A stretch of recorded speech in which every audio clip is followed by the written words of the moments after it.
Newshub can reveal at least 22 old boys from Dilworth School allege former school leaders were told of abuse, but rather than acting on complaints, they ignored, threatened or punished students for speaking up.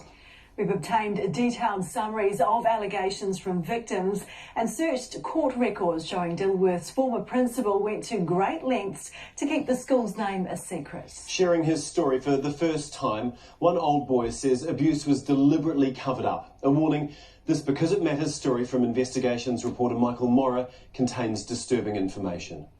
For decades, Matt Stapleton's kept a dark secret. As a 9-year-old at Dilworth, he says he was raped by a school priest. Fearful and shamed, he never spoke of what happened until now. I just didn't understand what was happening because I'd never been subjected to anything like that before, and it wasn't part of my world. I mean, should sexual abuse be something that a kid knows about?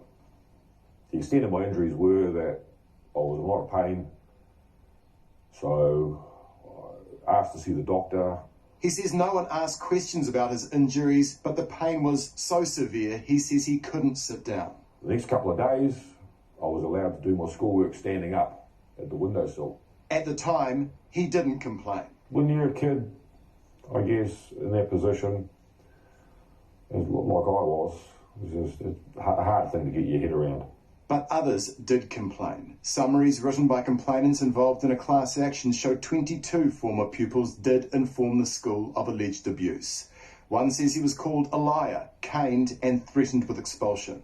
Another wrote a detailed letter to a former principal about being abused and got no response.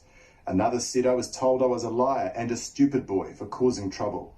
One was threatened with the cane if I spoke of it again. Another was told to go away. The way that the school was administrated at the time, was basically protect the school's reputation at all costs. And that included the cost of our safety, the cost of our innocence. Joshua Jerisic was indecently assaulted at Dilworth in the late 80s. He says his mate was even kicked out after saying he'd been abused. Who was the principal at that time? It was Dr. Murray Wilton. So you think he must have known about these serious allegations? There's no doubt in my mind that he knew. Murray Wilton didn't respond to questions.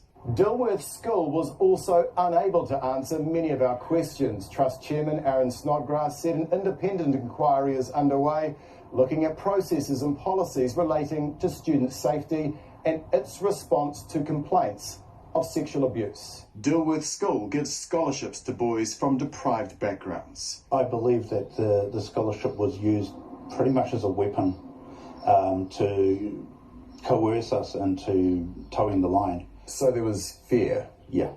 Until recently, Dilworth fought successfully to keep its name out of the public. Newshub got access to court documents which show in 2014, in a case of a tutor sodomising a student, Principal Donald McLean wrote to the judge saying, "I am concerned the reputation of Dilworth will be detrimentally impacted upon by publication. I consider that the education of pupils will be compromised. Publication may discourage future parents and families from applying for enrolment at Dilworth." They've always done it though. Since the 70s, they've gone out of their way to stop anything from coming out, from boys talking to going to the police. Why did they make those choices? Money. To me, it's always come back for money. That's the thing. The value's just gone up and up over the years. Dilworth's investment portfolio, mainly in property, stands at over $1 billion. As a 13-year-old, Stephen Gray says he was threatened after asking questions about why 2 teachers had suddenly left the school. We were called into the headmaster's office and threatened with legal action for slander for daring to bring this up. In the case of Matt Stapleton's abuser, he too quietly resigned. At the time, police were never informed. They have to stand up and publicly admit that they willfully covered up what went on when we were kids. To date, as part of police inquiry Operation Beverley, 11 former staff have been charged. I believe somewhere along the line there was some collusion between them, possibly what like today we'd call a ring. Jerisic also wants the school to be more upfront. Should Dilworth publicly acknowledge abuse or knowledge of it was covered up? Yeah, I do. Dilworth refused to say whether it believed abuse was covered up, but said our old boy survivors and their families have had to endure pain and continued impacts as a result, and we are deeply sorry for this. Newshub asked former long-standing board trustee and chair Derek Firth if he was aware of abuse at the school. He didn't respond. But these men did want to speak up, to say an apology doesn't cut it, and to encourage other survivors to step forward. Dilworth aren't calling the shots anymore. We're calling the shots. And that's something that Dilworth has to understand. We're calling the shots now. We're not alone. You're not alone. Not alone anymore. Michael Morrah, Newshub.